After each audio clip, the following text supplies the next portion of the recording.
I was asked to talk today about our clinical structure, or the Agi Hirshberg Center for Pancreatic Diseases, and our approach and how we are transforming how we're treating patients with pancreas cancer at UCLA, and how this is a really new, innovative approach that's going to allow us to stay on the cutting edge of novel treatments and the best treatments for our patients. So, you know, I've put here the Epidemiology of Pancreas Cancer 2016 because I'm the first speaker. I probably don't need to tell this audience the epidemiology of pancreatic cancer.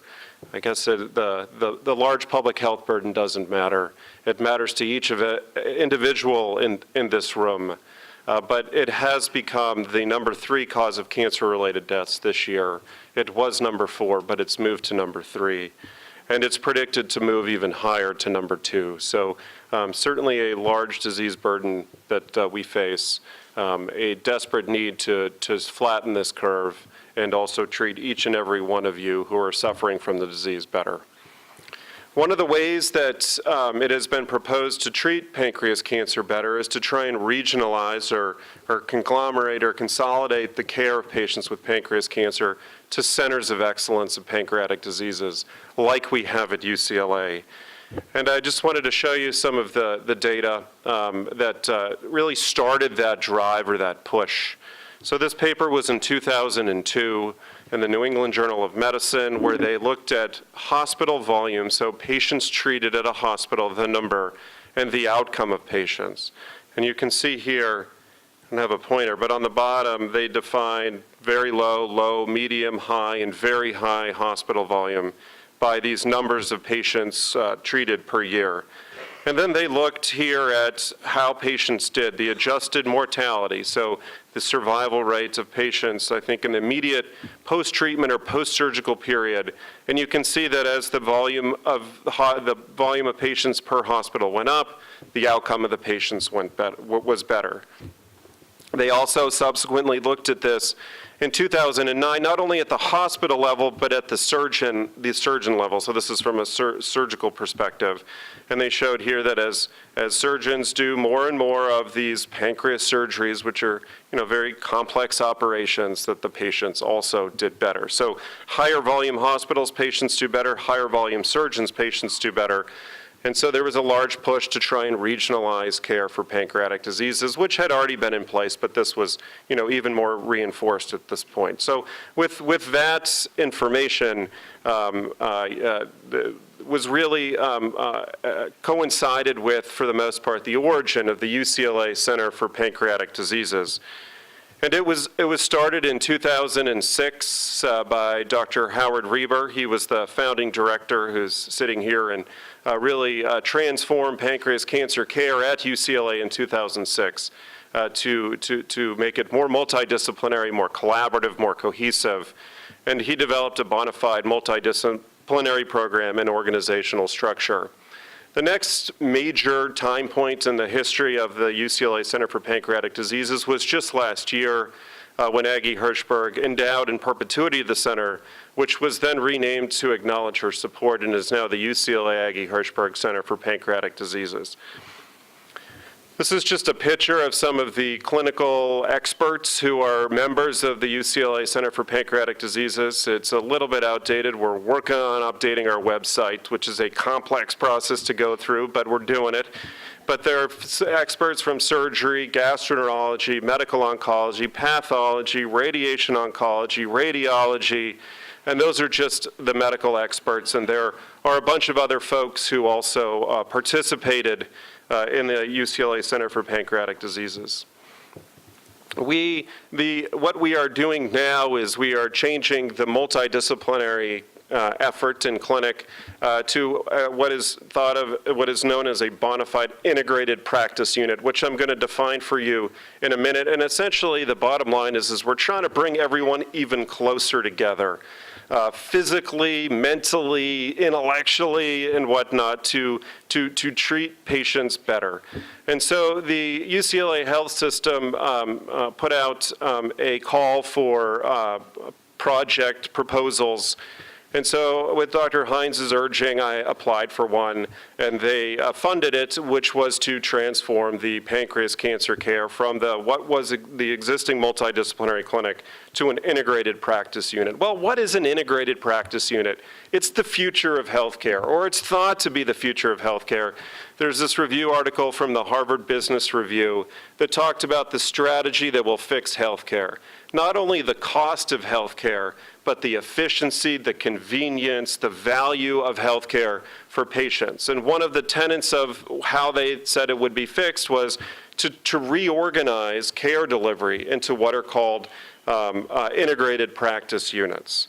And so an integrated practice unit, which is what we are developing at UCLA, it's a dedicated team of clinical and non-clinical personnel that are organized around specific diseases to provide efficient and comprehensive care for patients.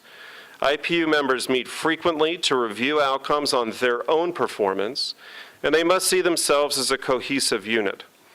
Co-locating staff and doctors in the same multidisciplinary clinic is just one component of an integrated practice unit. This is the multidisciplinary clinic that we have at UCLA, which is just, as I said, one component of the integrated practice unit, and we're working to further develop this workflow. But essentially what we want is for all patients who have pancreas cancer or pancreatic diseases to be able to come to UCLA and see every physician that they would need to see to treat what they have in one visit. And not only see a physician and not only make it convenient, but to get the most up-to-date, state-of-the-art, innovative care in that one visit.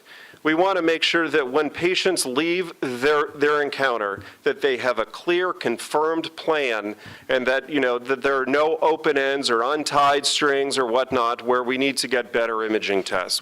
So we have developed a way to try and review these prior to seeing everyone in the clinic.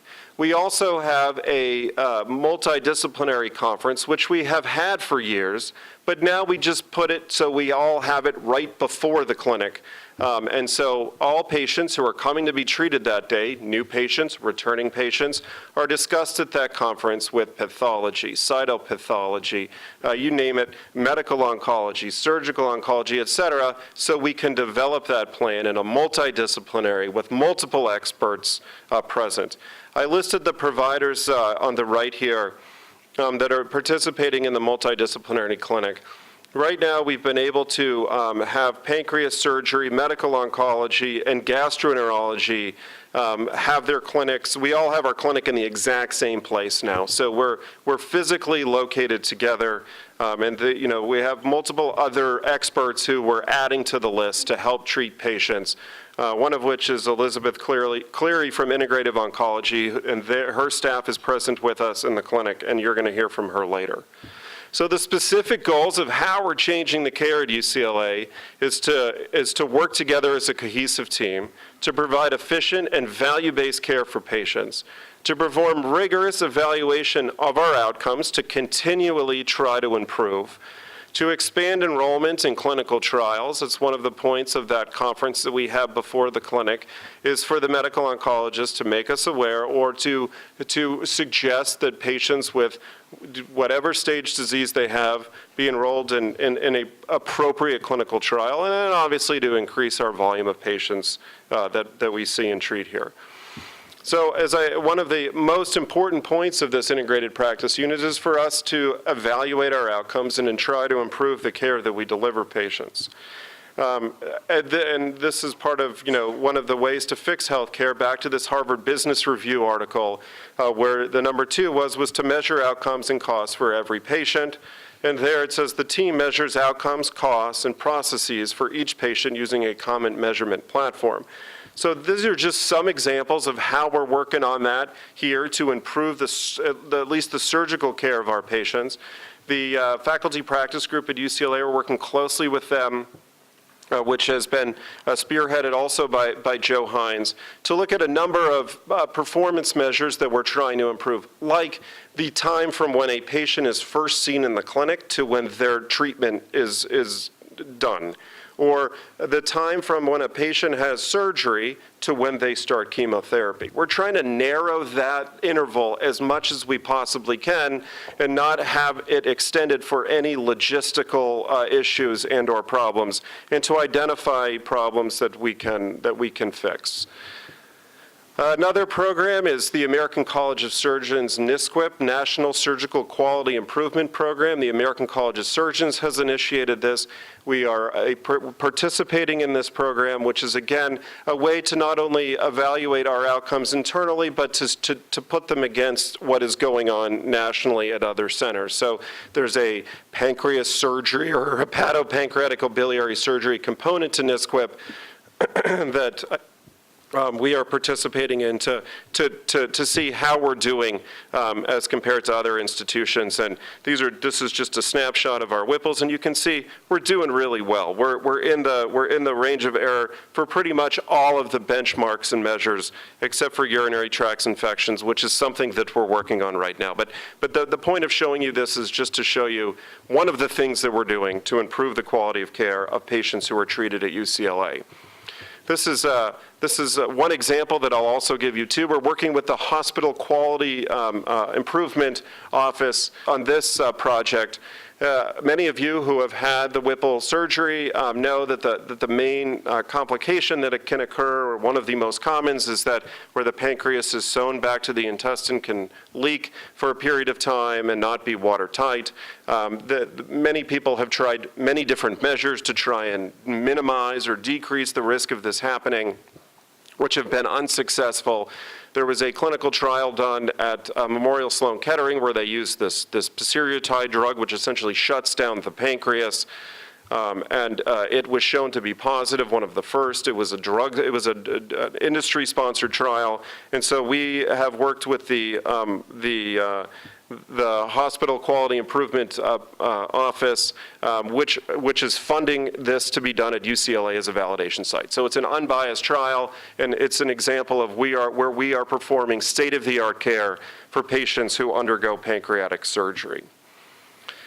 And as a last component to the talk, I wanted to talk about patients with locally advanced and borderline resectable disease, which I will define to you. Dr. Rosen will talk later about chemotherapy for patients for pancreatic cancer, so he will touch on some complementary aspects to what I'm going to talk about. But another aspect of where we are critically analyzing our outcomes and our results to try and improve the treatment and therapy for patients with these stages of disease. So one of the things that Dr. Reber and Dr. Hines have started and adhere to closely is that we tend to give patients chemotherapy for a longer period of time in those patients with locally advanced or borderline resectable disease than most all other centers in this country and in the world. And we think it's the right approach, and I'm going to show you why we think it's the right approach, but I'm also going to show you how we're modifying it just a little bit based off of our outcomes and our critical analysis of the data that we've seen. So the staging of pancreas cancer, there's a AJCC, or American Joint Commission on Cancer Staging, but a more practical staging system that is used for patients with pancreas cancer is as potentially resectable, borderline resectable, locally advanced, and metastatic disease at the time of their presentation. The potentially resectable tumors are the ones that are small, and they are the ones, or patients with potentially resectable tumors, for the most part, undergo surgery as their initial treatment. Borderline resectable and locally advanced are tumors that have grown a little bit too big to involve the local vasculature that is around the pancreas, and therefore cannot be resected without a more extensive operation, and are rather given chemotherapy and or radiation therapy before surgery. Patients who present with metastatic disease undergo chemotherapy, as it has been shown that surgery, for the most part, doesn't necessarily help these patients, yet. So borderline resectable, I mean, we don't really have to define it, but it's essentially partial or a little bit less involvement of the blood vessels that surround the pancreas than those with locally advanced disease. And as I said to you, those patients with these stages or this group of disease undergo chemotherapy and or radiation therapy prior to surgery.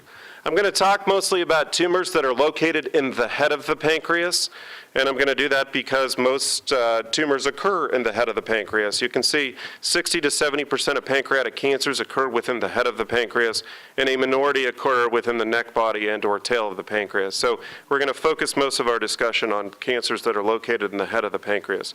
Here's the pancreas here. I used these illustrations last year, but I think they're great, and I'll give credit where credit is due. Dr. Reber made them. But this is an example, the yellow thing, of a tumor that's located within the head or neck of the pancreas that you can see here is involving that red structure of the hepatic artery. If a patient had a tumor that looked like this, we would opt to give them chemotherapy prior to surgery to try and shrink that tumor such that that artery would be free and would not necessarily need to be resected. This is another example of a tumor that involves the superior mesenteric vein that's located next to the pancreas. And again, this patient would rather than surgery be probably given chemotherapy and or radiation therapy to try and shrink that tumor down such that the vein didn't need to be resected, and or if it did need to be resected, with minimal operation as possible, and to make sure that no disease developed elsewhere and that really confirm that they would benefit from an operation. So those are the two types of tumors that I'm gonna talk to you about, that we as surgeons and from a surgical perspective are really critically trying to evaluate those patients to treat them better and to make sure that our survival remains the best in the entire world. So why not just go to the operating room and resect those blood vessels and put them back together again? And the reason for that is we have learned over time that most patients who have tumors that involve blood vessels like that likely have small tumor cells that are laying dormant somewhere else in the body. What would not help is to do surgery and then have those other cells blossom into something bigger shortly after the operation. So the chemotherapy effectively potentially kills the cells elsewhere and or allows for them to show themselves before deciding that surgery is appropriate. And the surgery, removing blood vessels, is more extensive. It's associated with a longer recovery period for the most part. And so it's a longer delay for patients to start their chemotherapy, usually, if they have to undergo a vascular resection. So this is just our experience with patients with this stage of disease. And you can see we've had an experience with about 88 patients now. We started, or Dr. Reber started this in 1992 as one of the first places to offer surgery for patients with this stage of disease. And we started kind of slow between 1992 and 2002, and then 2003 and 2009 did more, and you can see in the last 4 years we've done a lot more. Because our experience with this has matured and grown, and also for the most part, it's that the chemotherapies for pancreas cancer, which Dr. Rosen will talk about, have improved. So we have a good adjuvant to go along with surgery. But as I told you, we tend to treat patients with this stage of disease for longer than other places, The borderline resectable are those tumors that kind of just partially involve the blood vessels. Most centers treat for about 3 or 4 months, but we have adhered to making most patients go through about at least 6 months of treatment prior to surgery to try and really maximally shrink that tumor and identify those who would benefit from the operation. We're getting a little bit more aggressive with the operation in the right group of patients, I think. You can see we're taking out veins, we're putting them back together again, but again, only in those folks who have really shown that the surgery would help, and the fact that the vein is partially involved is just a little issue. The median overall survival, you can see it's great. I don't really like to talk about survival, but for the most part, we've maintained a really outstanding survival, and it's at least 4 years. Compare us to other peer institutions or centers around the country, and you can see UCLA at the bottom here. Our duration of treatment is about 6 months, and other centers are shorter. This is for that borderline resectable group, and then look at how that translates into survival on the right side. So we're really, really, really, really proud of this, and we think that we are treating patients, potentially many of you, in the right way. How many folks who we first see with these stages of disease are we taken to surgery? And it's about 60%. So a little bit over half, maybe almost up to 2/3. So if surgery is not an option at the beginning because you have tumor that involves the blood vessels, there's still about a 2/3 chance that surgery is appropriate and potentially, or we will decide that surgery together with you, that surgery is helpful. Here's the locally advanced. So those are those tumors that are just a little bit bigger that involve those blood vessels. Again, we treat for a long period of time. That's 6 months, which is longer than other places. And look at that survival on the right. This is a comprehensive evaluation of the other papers in the literature. It's not cherry picking. It's not select papers. It's everything that we could find. So again, I think our approach is great, but this is an example of where we are critically evaluating our results to make sure that we are giving you the best care for your disease, particularly patients with this current stage. And if the tumor is a little bit bigger, at the time of presentation, the odds or the likelihood of undergoing surgery is a little bit smaller at about 25%, so 1 in 4, a little bit lower. But that's because we are a little bit more selective here. This is an example of where I wanted to show you that we're trying to refine care of patients with locally advanced or borderline resectable tumors. So we make you go through 6 months of chemotherapy before surgery. It's pretty tough to ask you to take more after the operation. So we really want to identify those patients who would benefit from more chemotherapy after surgery. So what we have looked at is a comprehensive analysis of all the clinical, molecular, pathology findings in each individual patient and their tumors to identify those or potential markers to help us guide who would benefit from more treatment even after that long 6 months of therapy before surgery. And one of the ones that I just wanted to talk about was this SMAD4, which is a molecular marker. You don't have to know anything about SMAD4, but it's a molecular marker, and because of what we have done and what we have found in our experience with patients with this disease, we now incorporate it as a routine part of your pathologic analysis. So the pathologists are doing this molecular analysis for this protein, whether or not it's still there or it's lost, and reporting it routinely in the pathology reports, and we're using it to help identify those who need more treatment after surgery. And then, we're also looking at, is there some patients who don't necessarily need that long 6 months? Can we give a little bit less before surgery and save some of that up for after surgery too? Because most people, for the most part, get about 6 months of chemotherapy with the operation. And so what we have found is if, the CA19-9 tumor marker, and those patients whose CA19-9 normalizes during that treatment before surgery, it may be appropriate to do the operation before that 6 months period is over. So, for example, treatment is usually given for about 3 months, and then things are reassessed. And it's at that point where a decision is made whether or not to take a patient to surgery or to tell you it's halftime. Make your halftime adjustments in some cases, go play the second half and come back, and then we'll do the operation. But so we're using CA19-9 more closely now to identify those who may, after 3 months, it may be okay to do surgery, and then after surgery to save the 3 months of therapy up for after surgery. So again, just another example of where we're critically evaluating things to treat y'all better. So conclusions from my talk, as everyone in this room knows, pancreas cancer, it's a huge disease burden in this country. It's a huge disease burden in this room, right? And at UCLA, we've got a great multidisciplinary treatment program that the groundwork and it was laid by Dr. Reber and Dr. Hines, and now we're just tweaking it a little bit. We're tweaking it a little bit to this integrated practice unit, because I think it's going to be more efficient, it's going to be more convenient, it's going to be more valued for both you and the providers, and it's going to enable us to give you a state-of-the-art care. And so it's a bona fide multidisciplinary program with efficient, value-based, optimal, and innovative care. And as I showed you as one example of what we're looking at, the treatment of patients with borderline resectable or locally advanced tumors is becoming increasingly personalized at UCLA.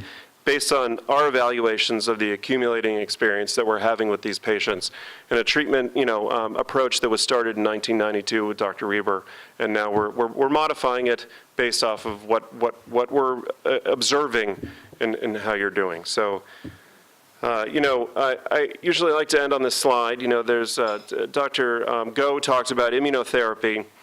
It was the story of the year in science 2 years ago or something, and this is Time magazine and Forbes magazine. And unfortunately, there have not been articles in these magazines about drugs for pancreatic cancer, but hopefully someday these headlines will be for pancreatic cancer drugs. And you'll hear more about that from Dr. Rosen a little later. So thank you again for asking me to speak. I really, really, really do enjoy it. Thanks.